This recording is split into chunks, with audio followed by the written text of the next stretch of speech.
Welcome to Selah. Can you believe it is October? And this year has thrown so many curveballs at us, from COVID outbreaks to natural disasters to losing loved ones. It has certainly been a lot. And through all of this, it may feel like hope is lost. But I'm here to remind you, do not lose hope. And so we're going to look at a woman in the Bible who teaches us that hope doesn't stop believing. And so in Mark chapter 5, we're going to start reading in verse 25, which says, "And a woman was there who had been subject to bleeding for 12 years.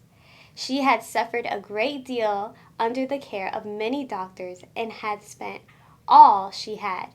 Yet instead of getting better, she grew worse. When she heard about Jesus, she came behind him in the crowd and touched his cloak, because she thought, if I just touch his clothes, I will be healed.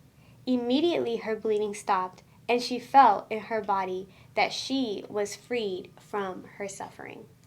So this bleeding woman believed deeply that making physical contact with Jesus would heal her. Her decision to have faith in Jesus got his attention in a crowded group of people while he was on his way to heal someone else. In her pain, the bleeding woman still chose to seek Jesus.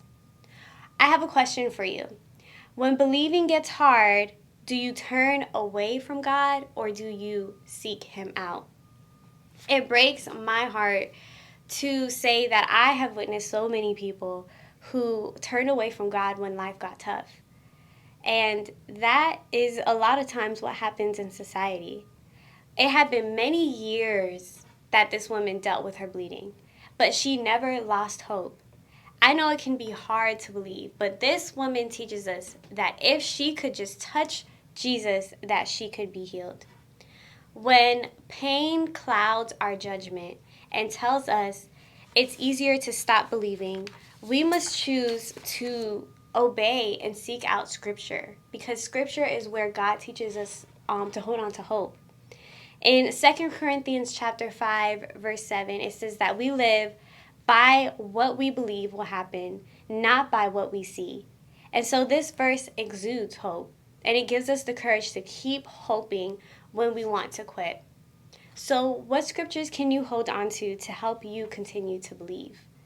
Let me give you one more scripture. Flip on over with me to Psalm 23 and read with me. "The Lord is my shepherd. I shall not be in want. He makes me lie down in green pastures, and he leads me beside quiet waters. He restores my soul, and he guides me in the path of righteousness for my name's sake.